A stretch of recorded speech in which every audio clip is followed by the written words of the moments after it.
This is Join Us in France, episode 259. Bonjour, I'm Annie Sargent, and Join Us in France is a podcast where you'll hear pragmatic advice for your next trip to France. On today's episode, my guest Joanne Scott from Australia takes us along on her incredible adventures around France with her husband and 2 children. We'll talk about a lot of stuff. For example, booking a private transfer instead of a taxi and why that was not a great idea. Their apartment rental in Paris, their river cruise experience, a bike tour of Versailles, which they loved, taking the kids to Disneyland Paris, which the kids loved, a walking tour with David Blanc, who was on episode 254, where we talked about different ways to get around France. And you need to listen to this, especially if you're going to be in France next week.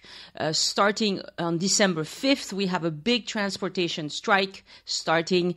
And on episode 254, David Blanc tells us how to get around France without the train and the flights. Then they also went to the Catacombs. They went on a visit to Amboise. And they spent Bastille Day in Paris, including a brilliant suggestion that I hadn't heard from anyone yet on the podcast, and I think it was really good. Taking the train for a visit to Beaune and doing a private car tour of Burgundy, going all the way up the Eiffel Tower, which I have never done yet because I'm afraid of heights, and taking the Eurostar, and of course all of that peppered with lots of other insights and good ideas about various things. Join Us in France is a listener-supported podcast, both in terms of who appears on the podcast, and thank you, Joanne, and in helping me pay my bills so I can keep doing this. More on that after the interview. Please don't take this show for granted. Support it. You can see show notes, guest notes, and transcript for this episode on joinusinfrance.com/259, the number 259.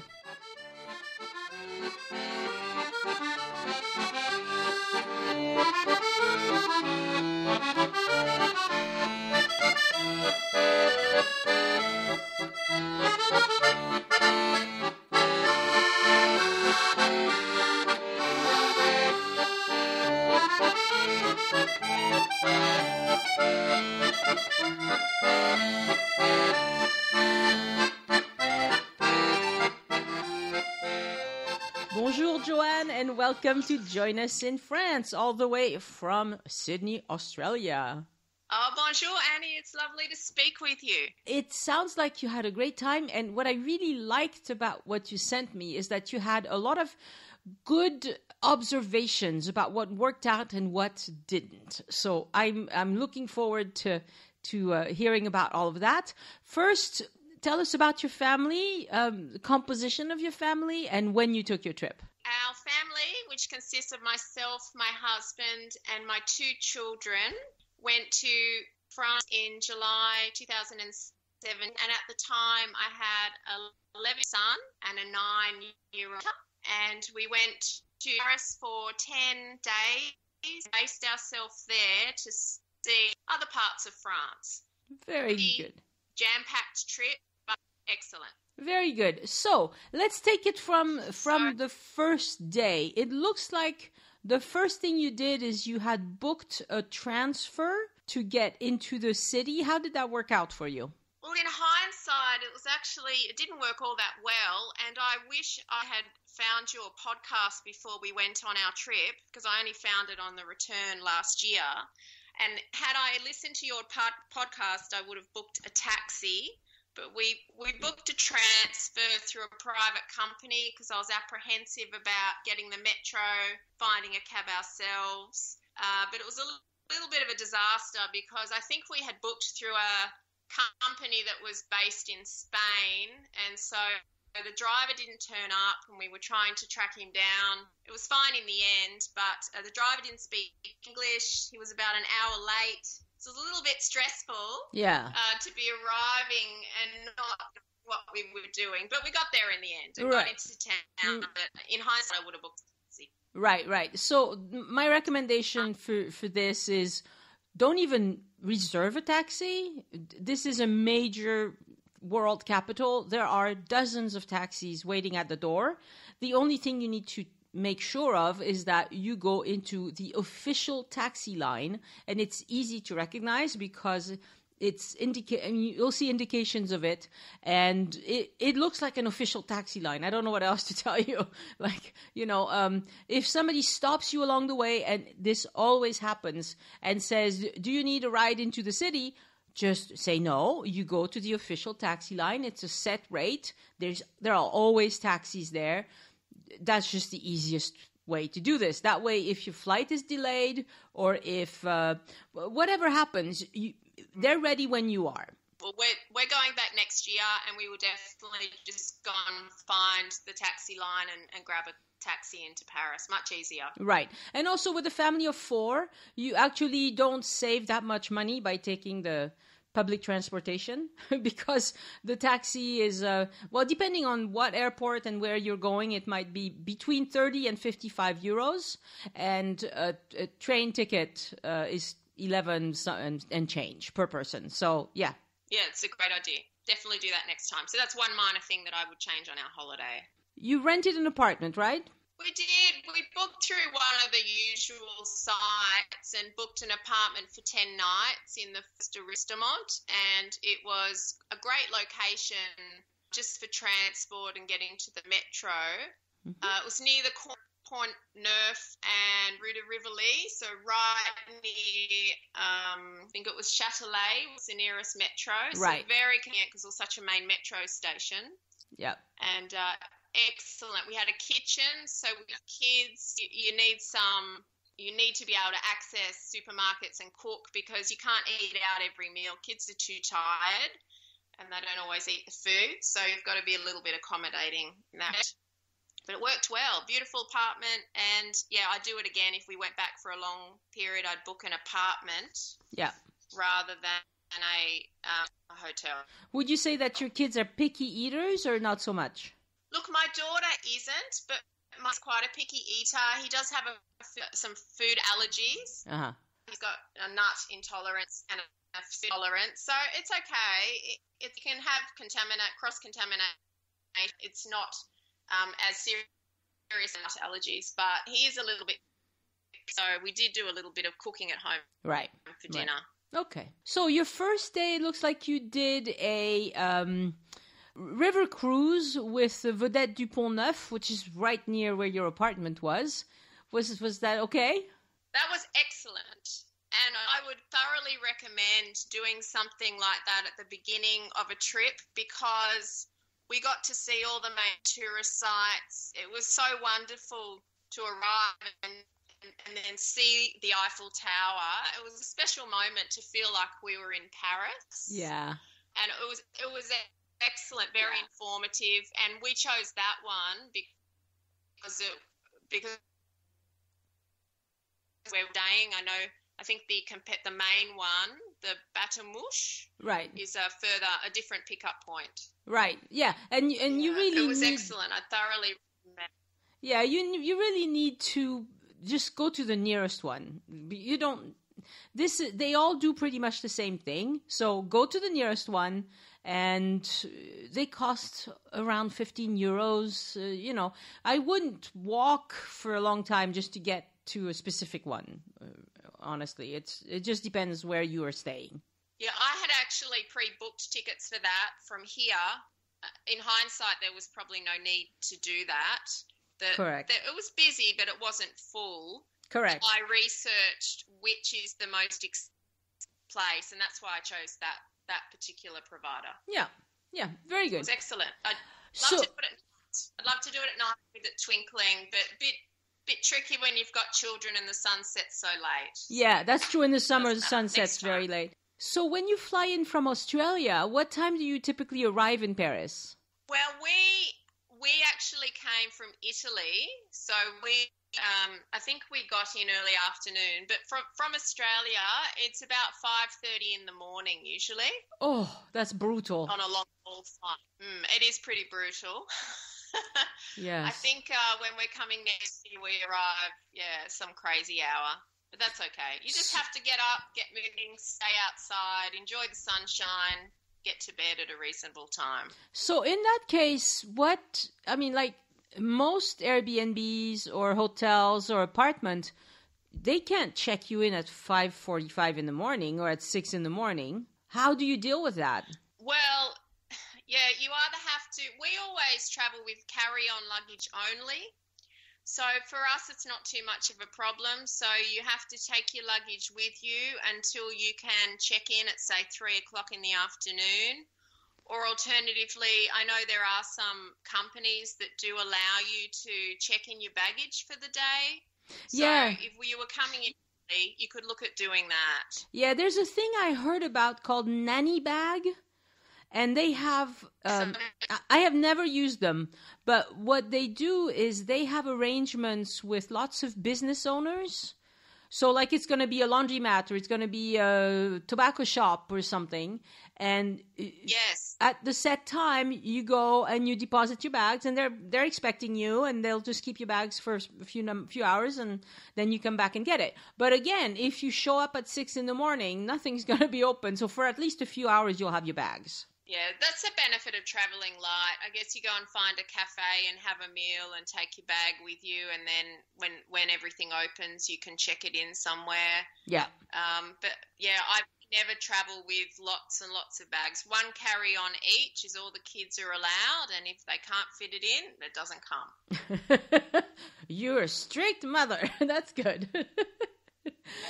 Yeah, and I suppose you could book your hotel for an extra night, because there's usually at a hotel there's always somebody at the desk who can let you in, but you'd have to pay for an extra night. Yeah, that would be possible. Hotels are generally quite good. They will let you, if they've got a 24-hour desk or they're open, they will let you generally drop your luggage if you need to. You True. Can't check in, but they'll take the bags and then you can go back later and check in at 3 o'clock and freshen up and get your luggage. Yeah. So it's manageable. So that's something you do have to think about, the timing and whether an apartment would work in terms of logistics. It worked fine for us. We were arriving mid-afternoon, so we met the owner, no issue. But if you're leaving, checking out at a ridiculous time in the morning to catch a flight, that's another reason to think about a hotel. Often with the apartments, they won't let you check out before a certain time, and it challenged that. Yeah, you have to pay attention to these things. Okay, so what did you do on the following day? So the following day, so I think we arrived on a Saturday afternoon, and on the Sunday we went to Versailles for the day, and it was amazing. And I think it was my favourite day of our visit to France. We went on a bike tour, and there's a lot of companies that run different bike tours through Versailles, but I picked Bike About Tours. They just appealed to me, and they picked us up. They met us outside Notre Dame, and they caught the train with us out to Versailles. We picked up bicycles, and then we rode into Versailles, and we spent the whole day there riding around the gardens, and we went to the local markets and bought produce and went and had a beautiful picnic on the main canal there. It was amazing. It was just, if anyone's thinking about it, do it. It's amazing.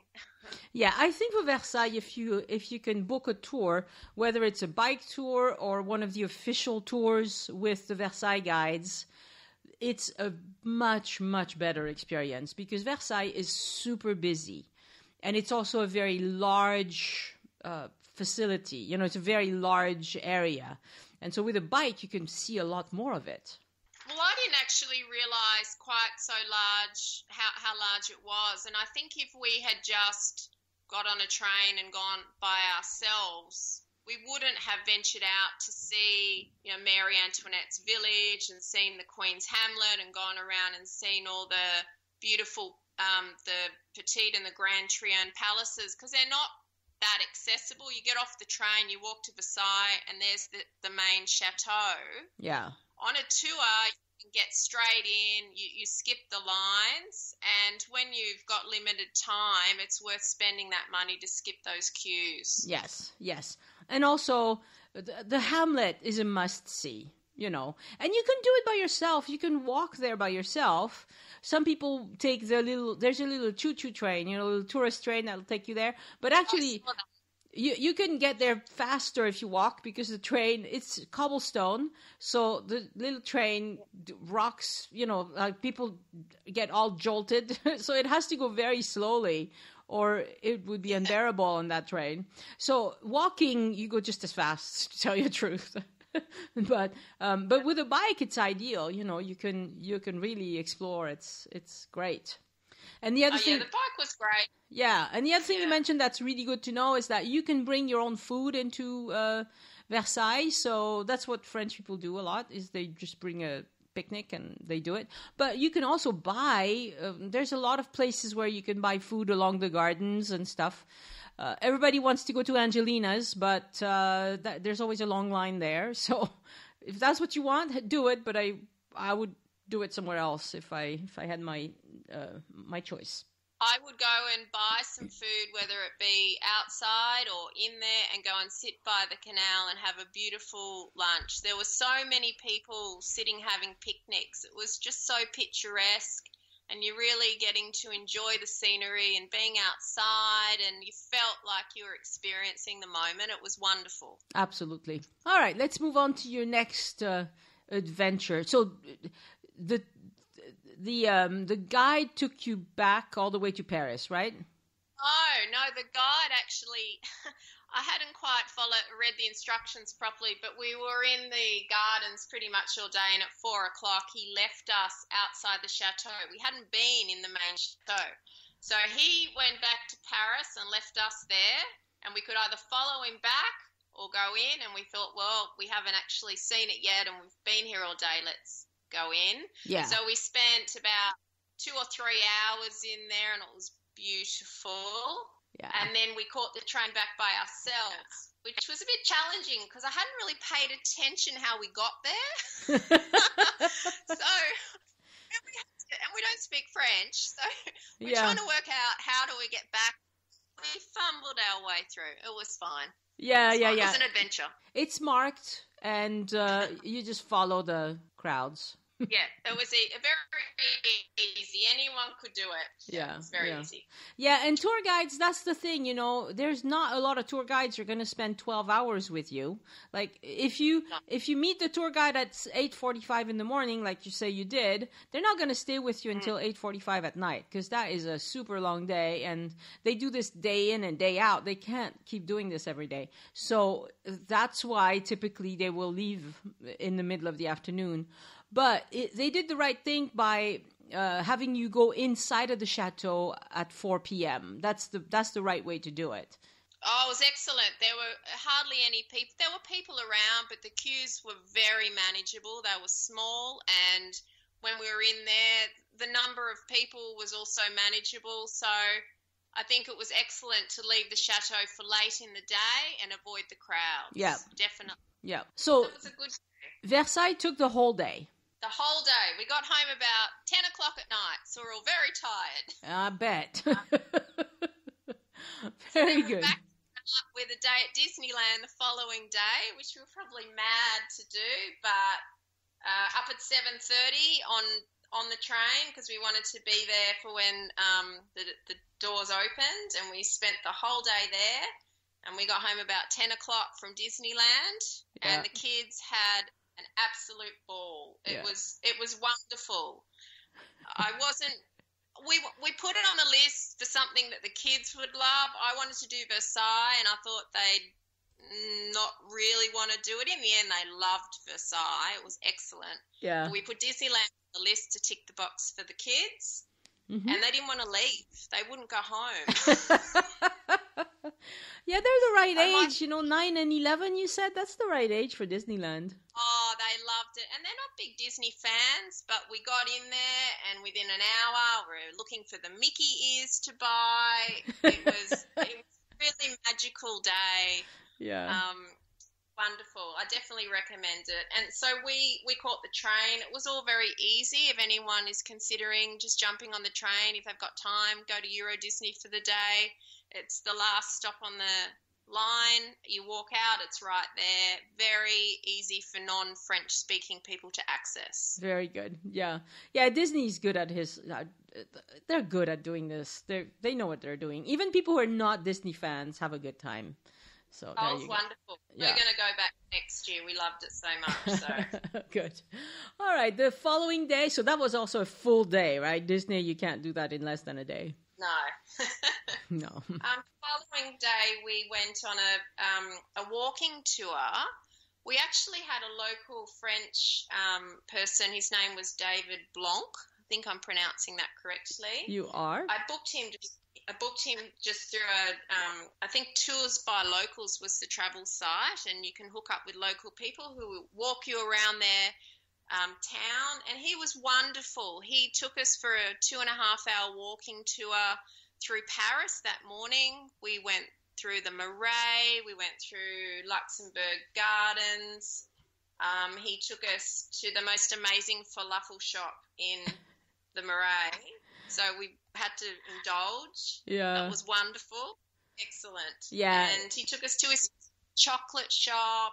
We bought ice creams. It was beautiful. And what I liked about doing a tour with someone in such a personal way is he basically adapted how we wanted the tour to be. So we said, look, if you're interested in history, I'll tell you about history. If you want to go and have a coffee, we can go and sit in a coffee shop, whatever you like.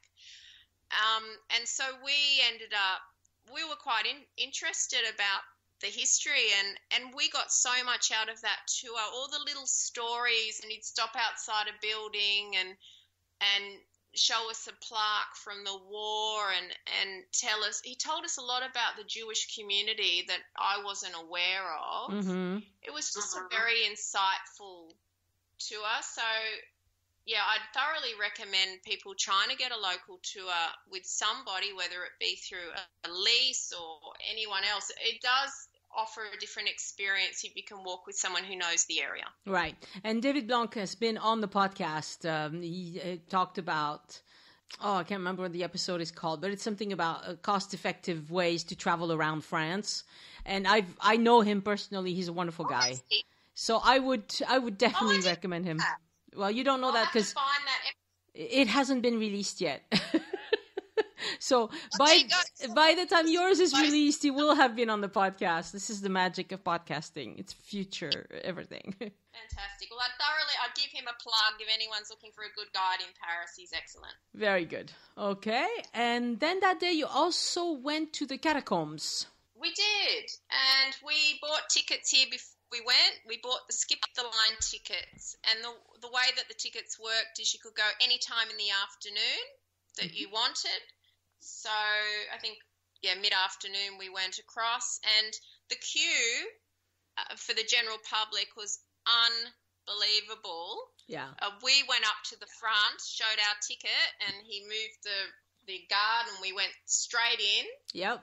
And when we were getting our audio bits, there was a tourist there who was very cross, and she was getting very upset with the person at the ticket window, but she said she just queued 4 hours to get in.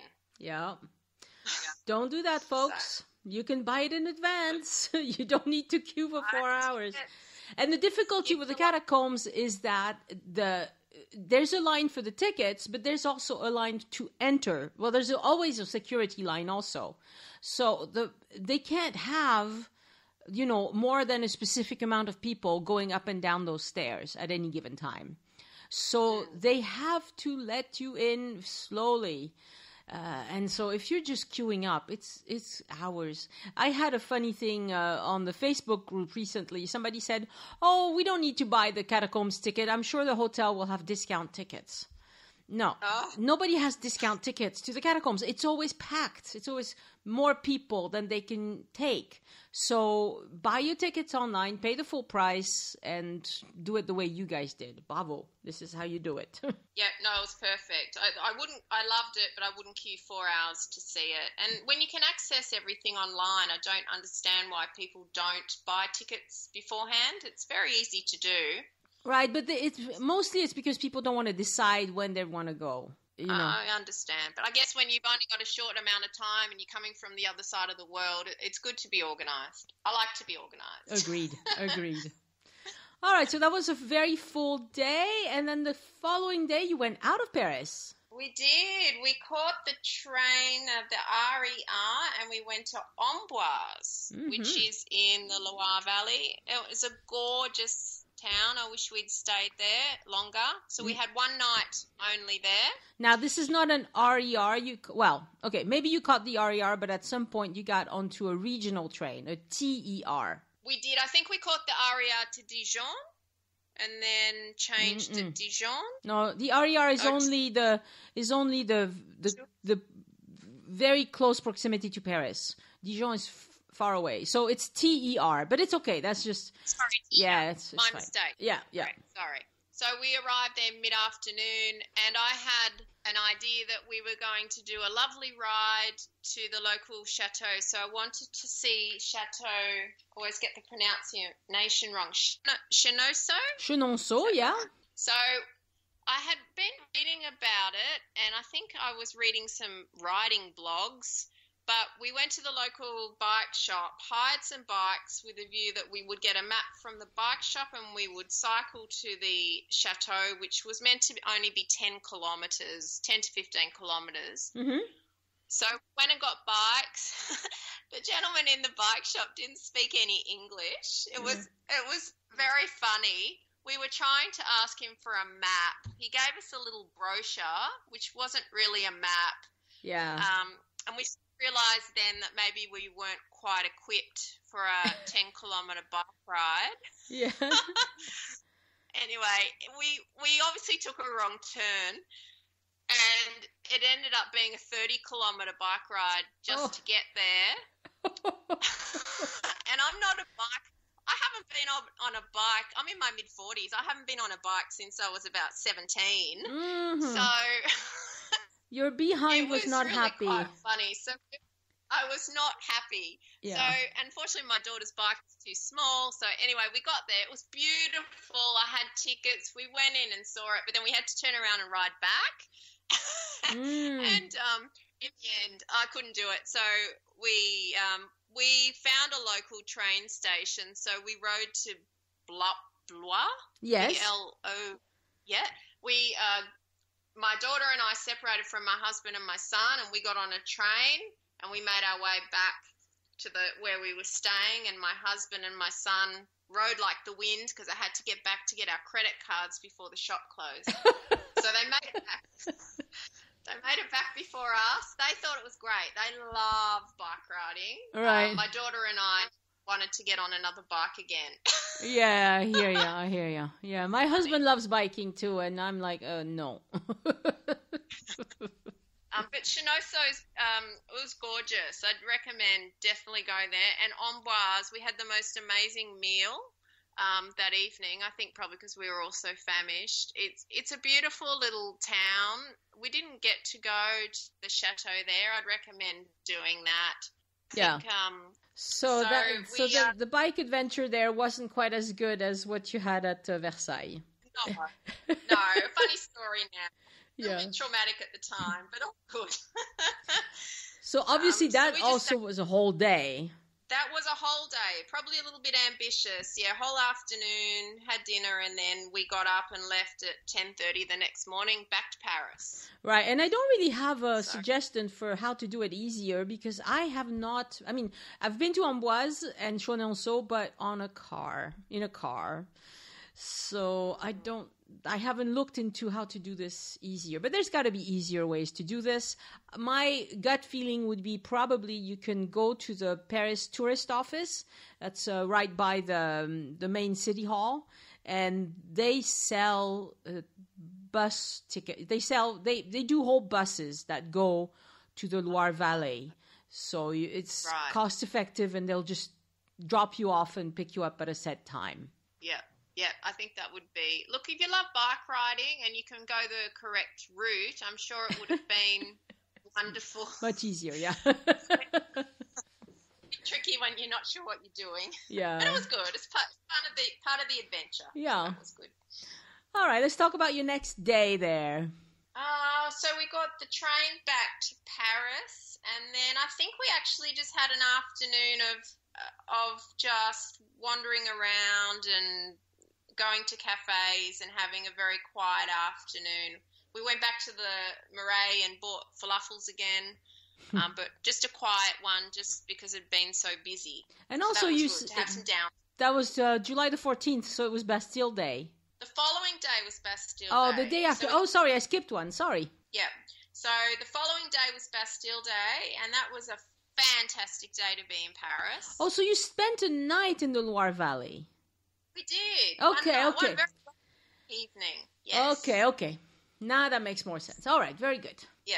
So, Bastille Day, it was fantastic because the parade was coming right down Rue de Rivoli. So we made a conscious decision not to go and see the parade up the Champs-Élysées because I was a little bit worried about security. And, back in July 2017, it hadn't been all that long since all those terrible things had happened in Paris. So made a conscious decision to sort of stay away from crowds at that occasion. But they came right down Rue de Rivoli, the parade, and it was wonderful. So, and we saw the jets go over. Mm-hmm. It had a lot of atmosphere. And then we decided that night, we went to the Louvre that day because we thought it would be fairly quiet, which it was. It wasn't too bad with queues. And that was wonderful. But we only tackled two things at the Louvre. So we did the Mona Lisa, which everybody does, and we did the Egyptian exhibit, and then we decided we'd leave. We didn't want to be there all day. Right. And that worked really well. Limit what we did. Then we went to Angelina's. Everyone has to go to Angelina's, so we hadn't been there. And it's not very far from the Louvre. Yeah, just around the corner. And then what we had done that night is we booked a hotel room just for one night, which had a view of the Eiffel Tower. Oh, how nice. So you could see the fireworks. See the whole 3/4 of the Eiffel Tower and the fireworks from our hotel room.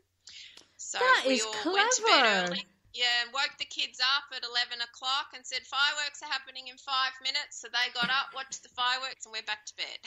Oh, that is so clever. I love it. It was wonderful. And with kids, it's hard because if it'd been just my husband and I, we would have gone out and spent the night partying, and I would have gone to some of the fire stations and seen the balls. But when you've got young children, you can't do that. So that was our way of seeing some of the special event. That's clever. I like it. Very good. It was excellent. Also, there you mentioned here that you used Nintendo Switch audio guides. I never heard of those. Yeah, they have those in the Louvre for kids. They're the 3D Nintendo Switches. Yeah. So it's like a little console that you open up like a normal 3D console, and the kids love it. Yeah. So we bought a couple of those, put their earphones in, and quite interactive. That's a good suggestion. Screens, they could move. Yeah, that's good for people who are going to the Louvre with teenagers. That's great. It was excellent. I think it was about €5 roughly per console, so it was really cheap. Yeah. And we pre-booked that online and just went in and picked it up. It was all very smooth. Excellent.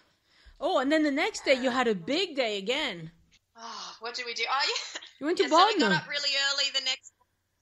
We went to Beaune. You're crazy. So we checked out of our apartment that we stayed in for one night, had our little backpack each, and then went and got on a train and went to Beaune. Wow. And it was beautiful, but the problem is I had booked a bike riding tour in the afternoon.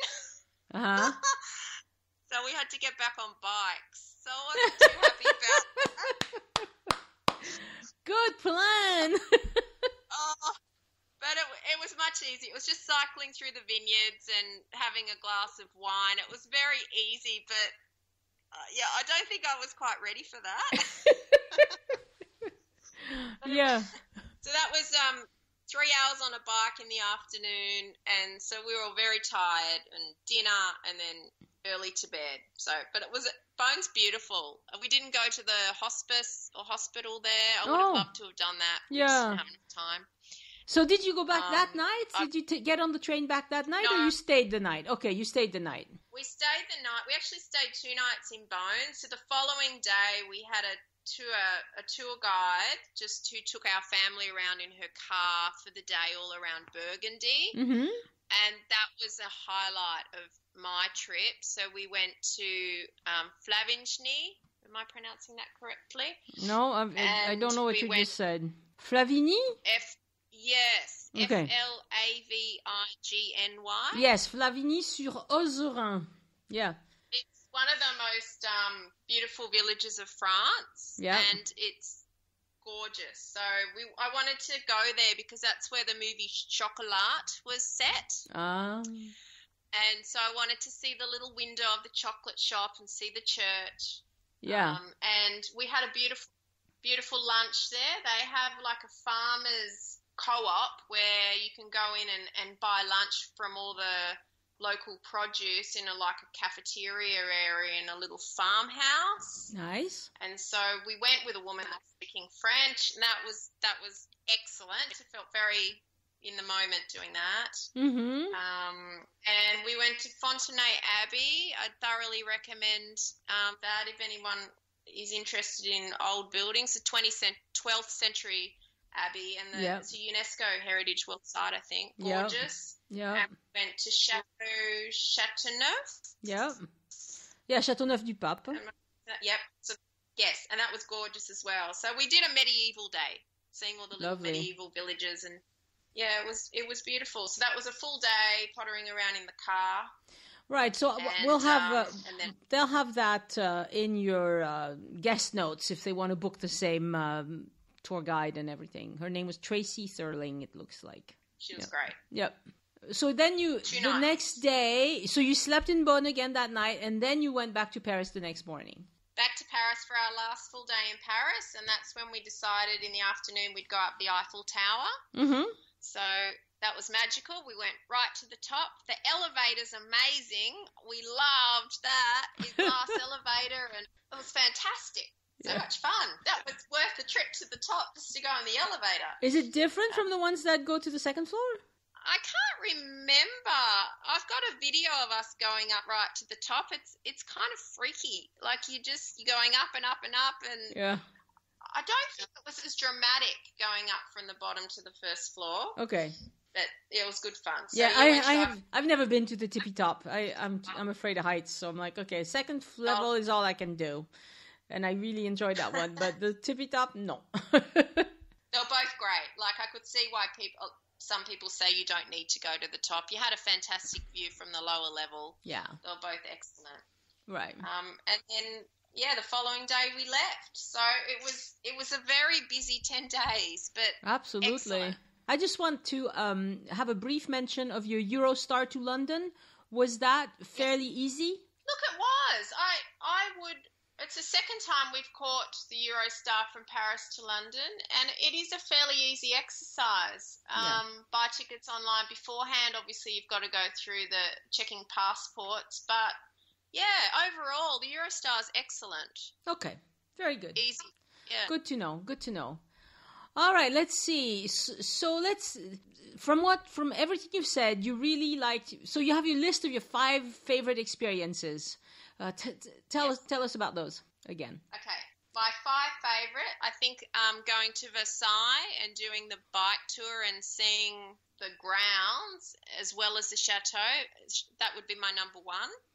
My number 2 was probably my day in the car through Burgundy. It's such a beautiful part of France. I would really love to go back. Mm-hmm. Number 3, probably the walking tour with David, just because I felt like we were really getting to know a little bit about Paris. It was very special, actually. Yeah. I really enjoyed that. Number 4 has to be the fireworks from our hotel room on Bastille Day. That was amazing. And number 5, I couldn't pick a number 5, so I can say all of them rolled in together would be my number 5. But I think if the kids had to pick number 1, it would be Disneyland. Yeah, that's all right. And then you have some reflections you wanted to share, which sound really clever to me. Oh, well, I was just, I guess, going on a holiday with kids is very different to going as a couple or on your own. But I think a lot of people are a bit apprehensive about taking children. But I think you shouldn't underestimate the ability of your children to actually become engaged in what they're doing and to enjoy the experience if you plan it well and if you include them in what you're planning and what you're doing. Mm-hmm. Our kids absolutely loved it, but you do have to accommodate what you do. So with kids, you need to, if you're full on all day and up early, you have to have early dinners, by French standards, early to bed, so that otherwise you end up with really cranky kids the next day. Mm-hmm. And give them some downtime as well. So a little bit of downtime. We'd go back to the hotel room every now and then, and they might have, an hour just relaxing and have something to eat before we set out on our next adventure. Right. So if you give them a bit of downtime, works perfectly. Right. So this might not be so good if the kids are younger, because if you take like a 5-year-old and a 7-year-old back to the hotel, they might never want to leave again. They'll put up a huge fight. Your kids were a little older, and obviously you could reason with them. So, but I mean, parents know their kids, so. Absolutely. Look, I'm talking about 9 and 11-year-olds. If you've got a 3-year-old who has a day sleep and it doesn't quite work that way. But when you've got tweens, 8, 9, 10, young teenagers, you need to give them a bit more credit as to how they can actually be engaging in what you're doing. Yeah. It's quite amazing. They're different on holiday to at home, whinging about things. They have a great time. Yeah. Very good. So what would you do differently next time? Okay, so I would get a cab, as you've recommended in one of your podcasts, from the airport. Mm-hmm. I wouldn't book a transfer. I probably wouldn't do the bike riding that we did in the Loire Valley, although my husband and son would disagree on that. Yeah. If you're going to do something like that, you have to research it and be a bit more organised and have maps and know what you're doing. We just kind of went with the flow and it didn't work. Yeah. And, I probably wouldn't have booked another bike trip for us after doing that one, just with the length of it. But I wouldn't change anything fundamentally. It was an extremely busy holiday, and I now look back at our notes and I go, oh my goodness, what was I thinking? Yes.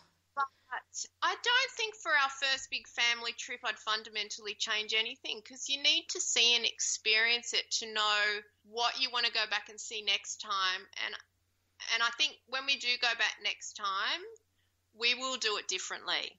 We will slow down. I'll think a bit more about enjoying the culture and eating and just a different pace. But I feel like I can do that now because we went so hard the first time. Does that make sense? So, it's definitely, you've got to try to fit in as much as you can, but we won't be doing the same holiday again next time. Too busy. Right. And then you have some general tips that sound clever to me as well. Oh, yeah, I was just thinking just general things. I think if you're wandering around doing general walking tours on your own, it's a really good idea to at least buy an audio tour. Mm-hmm. And I know, Annie, you've got your new audio tours out. We're going to use those when we come back next year. Yeah. So I thoroughly recommend doing that. It makes such a difference to have someone in your ear telling you about where you are and little stories than just aimlessly wandering around reading a book. Agreed. It's very different. Agreed. And people who plan to do it with a book, they put the book away after a while because it's hard to do it that way. Whereas an audio tour, it's short enough. You go directly to the interesting places. It's much easier. Absolutely, and you can stop it if you want to, or if you want to do half of it and come and do the other half another time, you can do that. But I definitely recommend an audio tour. Mm-hmm. The other thing is I'd recommend data on your phone. So before we went, we bought 2 SIMs. Yep. And so when we separated in the Loire Valley, it was actually very handy that we could track each other and contact each other and phone each other. Yeah. So I think it's not expensive. Get data. You can use Google Maps and get yourself around. Don't rely on hotel data because it's not very good. Yeah. And my final tip is, always do your research. And if you can buy tickets online, buy them. Don't queue up with every person that hasn't researched on the day. Do as much planning as you can and skip the line tickets. Excellent. Well, and actually, there's a lot of places, you have to be mindful of this too. TripAdvisor, they're very good at marketing. So they will resell things that they call skip the line tickets for the Eiffel Tower, for example. But all they're doing is they're buying the Eiffel Tower tickets for you. There's no more skipping the line with the TripAdvisor ones than the official Eiffel Tower ones. It's the same thing, except that TripAdvisor charges an extra $50 per person to do this for you. So just go to the Eiffel Tower official site and buy your timed tickets, from there. Same with the Catacombs. Go to the Catacombs sites and buy your tickets there. Because if you do it through TripAdvisor or all of these other travel aggregators, well, guess what? They tack on extra cost for that. And it's the exact same ticket. You always have to line up for security anyway, right? So all you're skipping is the ticket line, which is very important because that's a very long one some places. So, okay. Absolutely. No, I agree. That has been very informative. Thank you so much, Joanne. That's great. Oh, thank you, Annie. It was lovely to speak with you, and I hope my Aussie accent hasn't put anyone off over there in America. No, I love it. I'll take an Aussie accent any day. I love it. I love your podcast, Annie. You are so wonderful. I listen to you every day in my car. There's nothing like that you can access in Australia, where you've got someone like yourself talking about France, which I love. So it really, I've put all my friends onto it, and it's wonderful. So keep up the good work. Okay, thank you. Merci. Au revoir. Au revoir. Thank you, Satoshi Steinetz. I hope I'm saying that correctly, Satoshi, for pledging to support the show on Patreon this week. Patrons enjoy several rewards, including membership into a secret Facebook group where I answer questions as soon as they come up. You can also hire me for an hour to be your trip consultant and help you work out the details you need help with for your trip. Visit patreon.com/join us, Patreon, join us, no spaces or dashes, to see the different reward tiers. And thank you so much for helping me continue to do this. My thanks also to Stephen Fernandez for sending in a one-time donation by using the green button on any page on joinusinfrance.com that says Tip Your Guide. Donations of $20 and above also get you an invite to the secret Facebook group. And if you'd like to support the show without spending a penny you wouldn't have otherwise before you go shopping on Amazon, and I know you'll be doing a lot of that in the next few days since Christmas is coming up, go to the bottom of any page on joinusinfrance.com and click on the Amazon ad. Because you came to Amazon through my site, I get a small commission, and it doesn't cost you a penny more. And the same thing is true with the booking.com ad. If you decide to book your trip through Booking, start on joinusinfrance.com, click on that ad, and then buy any room you want, and the show gets a small commission. And thank you so much. For my personal update this week, I had a wonderful Thanksgiving with family and friends, including Elise and her husband, and I hope you did too. It's a long day of cooking and setting up, but it's so worth it. And now I'm going to do it all over again for my French family tomorrow night. But this time I've cheated a little bit. I already made a few of the side dishes, and I'll just have to bake them on Sunday. So that'll be a little shorter day. And speaking of my siblings, my older brother called a family meeting last week. Can you guess what the hot topic of conversation he wanted to bring up on this occasion? Did we have some world business to discuss? No. It was the menu for our Christmas Eve dinner. He wanted us to iron out all the details, decide who's making what. Are the oysters worth it because they take so long to open? When's the last time we had goose for Christmas dinner? Maybe we should do that again. Oh, no, goose is too fatty. It messes up the kitchen. Let's do chapon in French. I think you say capon? I don't know how to say that in English, but it's a chapon. It's like a massive chicken. It's moister than turkey, right? You agree with me. Anyway, these are the things we worry about in France, well, at least in my family. So we'll all be very well prepared. I'll bring the shrimp cocktail, the chapon, and chestnut stuffing. Now you know. Oh, and I've got to tell you that they finished up my walking path. It is marvelous. So it's just a crushed down gravel, I guess. It's fabulous. And they closed all the entrances to the cars, which really annoys the delivery people because, even in France these days, we get a lot of deliveries. I mean, Amazon is not quite as big in France as it is in America, but it's getting there. And so the delivery guys, they're on the clock, and to save just a couple minutes between the two villages, they would take that walking path, and they are now denied, which is good. If you want to recommend the podcast to someone who already listens to podcasts, well, tell them they can look for Join Us in France anywhere they get their podcast. If they listen to music but not podcasts on their phones, tell them to search for Join Us in France on Spotify or Pandora, and also on these, what do you call them? Smart speakers. We're on that too. And if they don't normally listen to anything on their phones, send them to joinusinfrance.com because they can listen there too. Thank you so much for listening and for spreading the word. Send questions or feedback to Annie@joinusinfrance.com.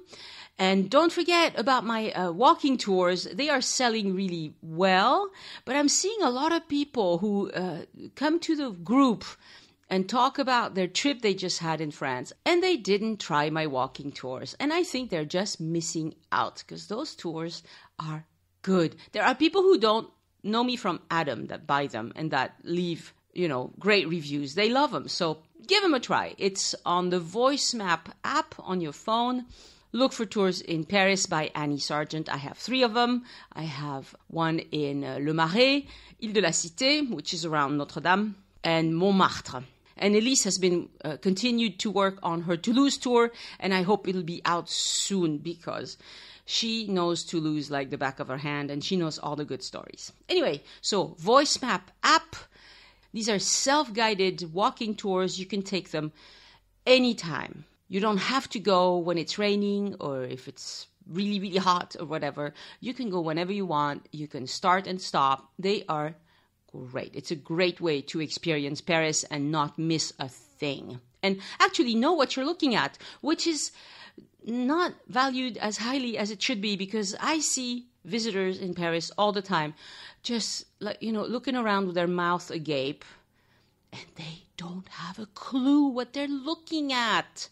So many great things happen there. Anyway, sorry, I'm a little passionate about this. Have a great week of trip planning, and I'll talk to you next week. Oh, also send questions or feedback to Annie@joinusinfrance.com. I forgot to say that. Au revoir. The Join Us in France Travel Podcast is written and produced by Annie Sargent and copyright 2019 by Addicted to France. It is released under a Creative Commons Attribution, Non-Commercial, No Derivatives license.